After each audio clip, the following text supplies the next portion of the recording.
your stage in your life, mid-20s, early 20s, you probably know slightly more about your self-identity than, say, when you were a teenager, on average, right? Everyone's different. But that's why I'd say with Ollie, you were going through a lot of physical and maybe more physical and mental changes in your life of that experience compared to Jordan. Mm. And was that hard? I'm basically asking you the same question now. Yeah, I mean, I I had already gone through puberty, so in terms of like physical changes that were going to happen had happened. Yeah. And I think that, I mean, I spoke about this when I was last on. Like, if it wasn't for me going through puberty the first time round, I definitely wouldn't have kind of figured things out. Mm. I probably would have eventually, just not as easily.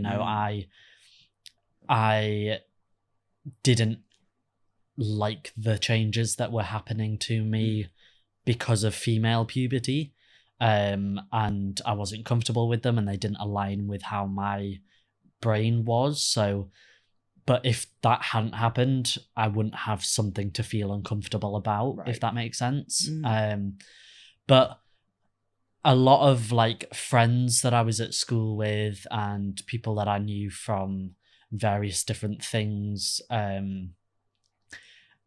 like swim, like I used to swim as a kid, so people that I knew from swimming and just different things that I did in my life, I don't think that they necessarily thought it was a huge shock, because like I said, I was never a feminine person. My family, most of them took it fairly easily.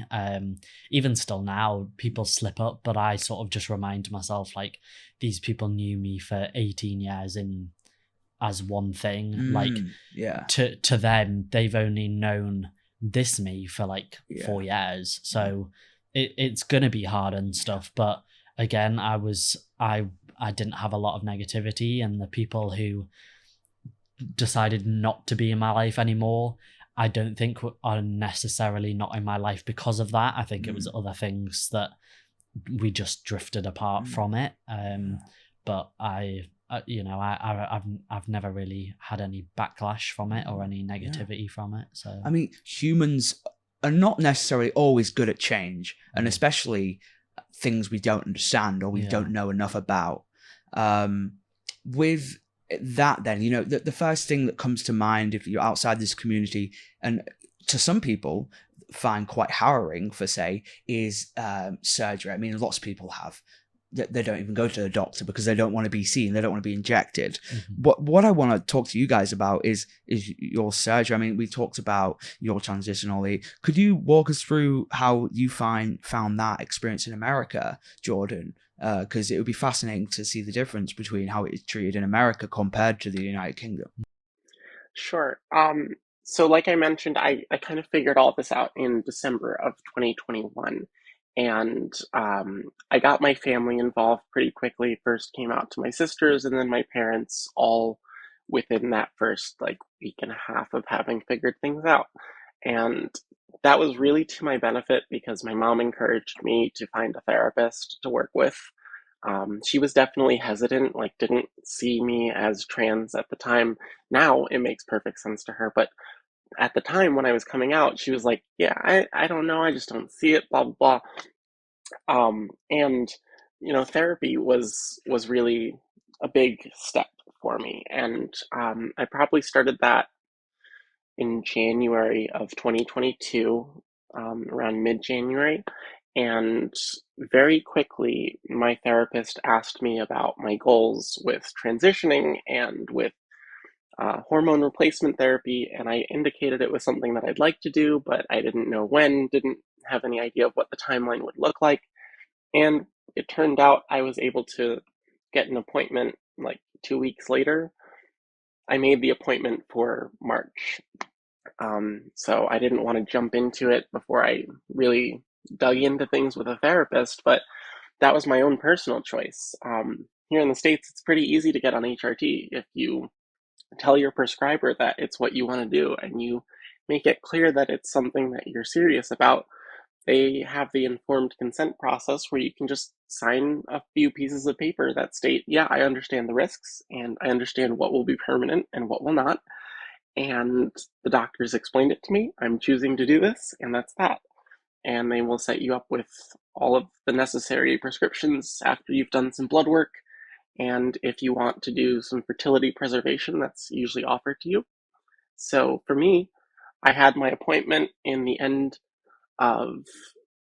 middle of March 2022, and I took my first dose on March 28th of 2022. So it was Wow. a really quick turnaround. And all that I had to do was to go and provide a sperm sample because for me, I was doing fertility preservation at my parents' request.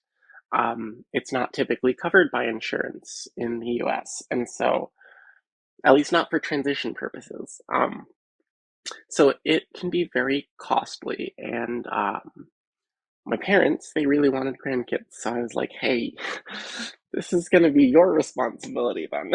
Yeah. um, Damn. but yeah, it's really costly, and you have to pay either by the year or by the decade, or any increment of years between then. But it's pretty expensive. I think it was like close to $10,000 for a decade of storage, and yeah, so that was the first thing, and also blood tests, just to make sure that I was in general good health and that there weren't any concerns where starting HRT was going to put my health at greater risk than the general population. So with HRT, both the testosterone and the estrogen, um, it can increase the presence of clotting factors in the blood and increase risk of stroke and other clotting related events like heart attacks.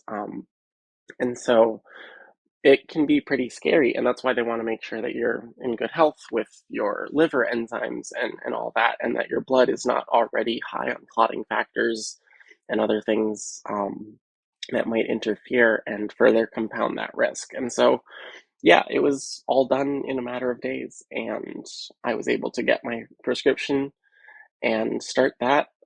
Chose to do by injections because basically there's this thing by which if you're taking it orally, when your liver processes the estrogen, it increases those clotting factors even further.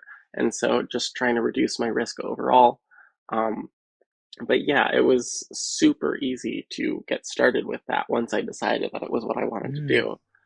And That's amazing. yeah, I haven't had many hurdles since then. And even further, when I turned 26, I lost my parents' insurance because that's how it works in the US. I'm not sure about over there, Yeah. but Well, that's what I was going to ask Oliver was what is your reaction to that? You know, Yeah, you've heard that and it seems drastically different yeah. to your case. I mean, I was able to get on hormones quicker than I thought, but it was a very very strange and special circumstance. Our university doctor, actually, I called them up maybe like October 2020 when we'd started uni.